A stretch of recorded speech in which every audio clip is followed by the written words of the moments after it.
انقلاب اسلامی ایران کے لیے امام خمینی نے سوشلزم، کمیونزم، بادشاہت، آمریت اور نام نہاد جمہوریت کو متعدد بار چیلنج کیا اور اسلام کے اعلیٰ نظام زندگی کی برتری اور فضیلت کو ثابت کیا۔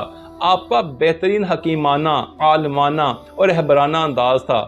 آپ کی قوم کے مدرسہ فیضیہ سے اٹھنے والی اسلامی انقلاب کی آواز عالمی سطح پر اپنے اثرات چھوڑ گئی۔ آپ نے 15 سال پیرس میں جلا وطنی کے باوجود اپنے ملک کے عوام کی تربیت اور رہنمائی کی۔ ایک اخبار نویس نے فرانس میں آپ سے پوچھا کہ آپ کی قوم کدھر ہے، تو آپ نے برجستہ جواب دیا، میری قوم ابھی پنگوڑوں میں رام کر رہی ہے۔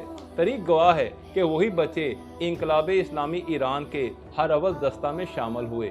امام خمینی کے دیے ہوئے لاہ عمل کو عوام مسلسل تھام کر آگے بڑھتے گئے اور بالآخر شاہ ایران کو ایران سے راہ فرار اختیار کرنی پڑی۔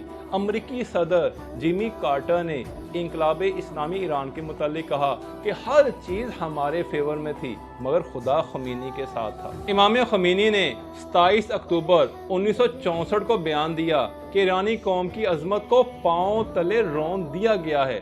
اگر امریکی بڑے بازار میں کوئی جرم کرے تو ایرانی پولیس کو اس کو گرفتار کرنے کا حق حاصل نہ ہے۔ ایرانی عدالتوں کو امریکیوں کے خلاف فیصلہ دینے کا کوئی حق نہ ہے۔ کوئی کسی امریکی کتے کے پیچھے بھاگے تو اس کے خلاف قانونی کارروائی ہوگی، اور اگر امریکی باورچی ایرانی سربراہ مملکت کے پیچھے بھاگے تو کسی کو مداخلت کی اجازت نہ ہوگی۔ امام خمینی نے اقتدار اعلیٰ کا مرکز و محور صرف اللہ تعالیٰ کی ذات کو قرار دیا اور نعرہ بلند کیا، سپر طاقت ہے خدا، لا الہ الا اللہ۔ امام خمینی پر ایک شخص نے اعتراض کیا کہ آپ نے انقلاب اسلامی ایران سے ایران کو 300 سال پیچھے کر دیا ہے۔ یہ سن کر آپ نے جواب دیا کہ میں انقلاب اسلامی ایران کو 1400 سال قبل رسول خدا کے دور میں لے جانے کی جستجو کر رہا ہوں۔ آپ نے تمام طبقات اسلامی کی مضبوط اور مستحکم وحدت پر زور دیا۔ جب آپ نے سلمان رشدی کے واجب القتل ہونے کا فتویٰ دیا تو اس وقت تجزیہ نگاروں نے مشورہ دیا کہ اس فتویٰ سے ایران تنہا رہ جائے گا۔ یہ سن کر آپ نے جواب دیا کہ ایران کا قائم رہنا ضروری نہ ہے بلکہ اسلام کی سربلندی اہم ہے۔ پھر آپ نے غاصب اسرائیل کی ہمیشہ مذمت کی اور کہا، واللہ اسرائیل جسے تم لوہے کی دیوار سمجھ رہے ہو وہ مکڑے کے جالے سے بھی زیادہ کمزور ہے۔ قائد اعظم نے بھی فرمایا تھا کہ اسرائیل ایک ناجائز ریاست ہے جسے امت کے قلم میں پھنسایا گیا ہے، اس کو پاکستان کبھی تسلیم نہ کرے گا۔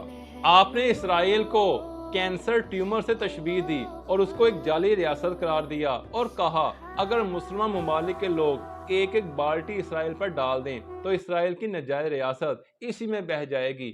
آپ نے رمضان مبارک کے آخری جمعہ کو یوم القدس اور یوم الاسلام قرار دیا۔